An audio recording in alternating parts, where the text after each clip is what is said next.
Yeah, start it off right, boys. Oh, yeah, bud. Send it. Yeah.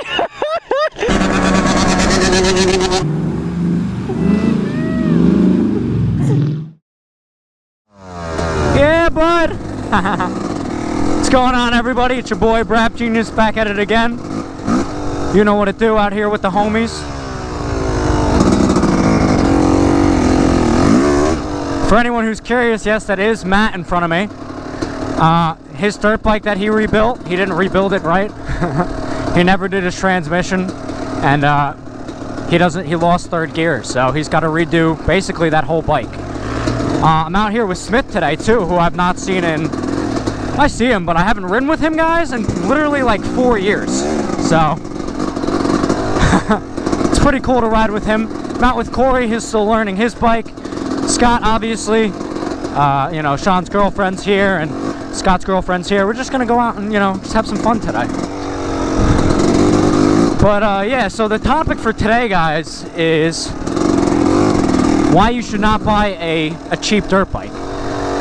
A lot of people fall into this trap and they think that, you know, they're getting a better deal, and it's a lot better for them in the, definitely at least the short term. But a lot of people are confused. They think in the long term they're better off having that cheaper bike than buying something that's a little bit more money, but they don't really understand that you get screwed by doing that. You're in neutral. Wait till he gets through. Woo! So yeah, guys, the biggest problem when you buy a cheap dirt bike is there's a reason it's cheap. There's always something wrong with it that you're going to have to replace. And depending on what it is, you know, it might cost you a lot of money. If somebody's selling their bike for cheaper than what it's, you know, worth, you know, on the books, they know something that you don't. And you can usually tell when you pull up to see the bike, you know, what condition it's in. You can get a good feel for whether or not it's going to be a good bike. You can tell if it's been taken care of if you look at it, or you can tell if it's been, you know, if it's had the crap beat out of it.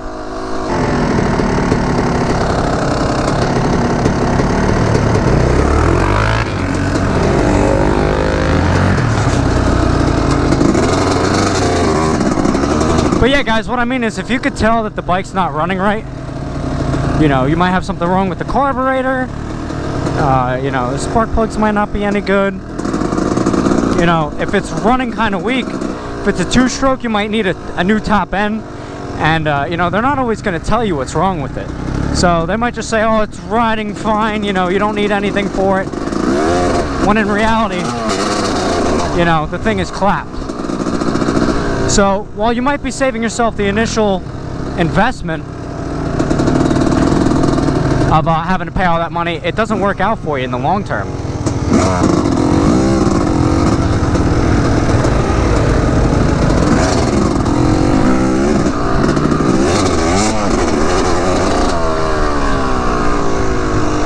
Do a little whoop.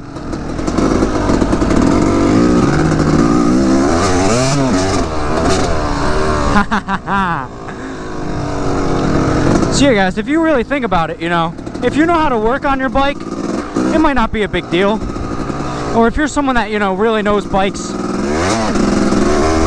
and you know, you don't mind working on them, it's fine. But for those people who are just getting into riding and you want to find, you know, a nice cheap dirt bike and you think you're getting a steal, just understand, you know, the bike might work for you in the short term, but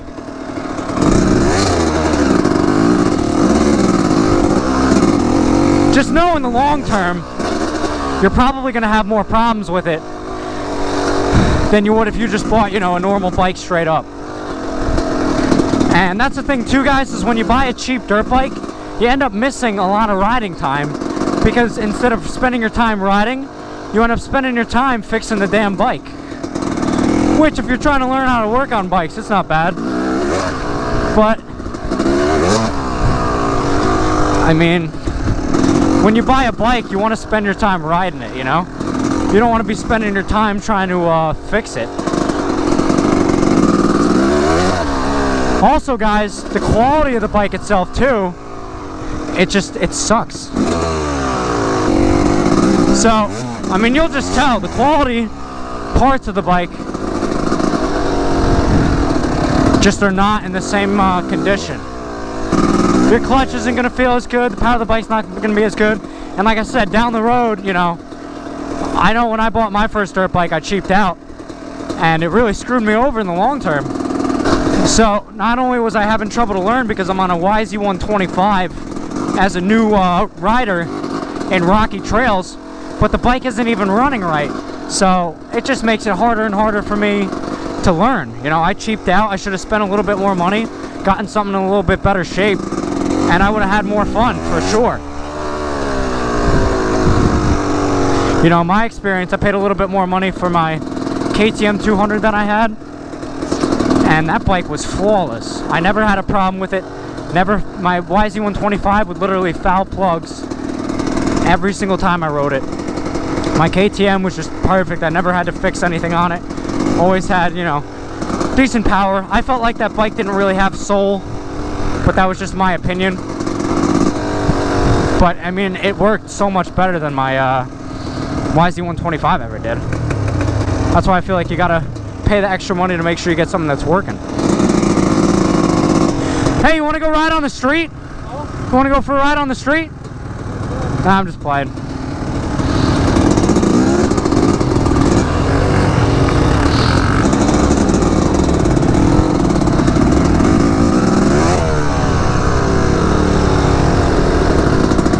But yeah, guys, that's pretty much it for this one. Those are the reasons why you should not get a cheap dirt bike. Do yourselves a favor. Buy something that's a little bit more money, that's in better shape, and you guys will definitely be happy you did in the long term. So, thanks for watching, guys. You have a great day as always, and I will see you in the next one. Peace!